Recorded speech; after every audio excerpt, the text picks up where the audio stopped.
హే everyone 90% time మనం ఏంటంటే లినక్స్లో spend చేస్తున్నప్పుడు మోస్ట్లీ మనం టెర్మినల్లోనే ఉంటాం. అలా కాదు, మనకి కాక్పిట్ అనే ఆప్షన్ యూస్ చేసుకొని మనం ఏంటంటే వెబ్ కన్సోల్ని కూడా మనం కావాలనుకుంటే ఎనేబుల్ చేయొచ్చు అనమాట. దీనికి ఫస్ట్ ఆఫ్ ఆల్ మనం ఏంటంటే కాక్పిట్ అనే ఈ ప్యాకేజ్ని ఇన్స్టాల్ చేసుకోవాల్సి ఉంటుంది. సో అది మీరు డెబియన్లో చేసుకోవచ్చు, లేకపోతే రెల్లో చేసుకోవచ్చు.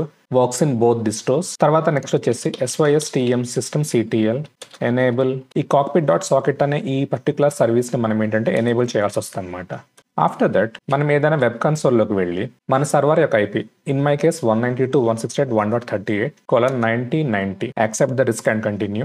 సో ఇక్కడ మీరు ఏంటంటే మీ యూజర్తో మీరు లాగిన్ అవ్వచ్చు అనమాట.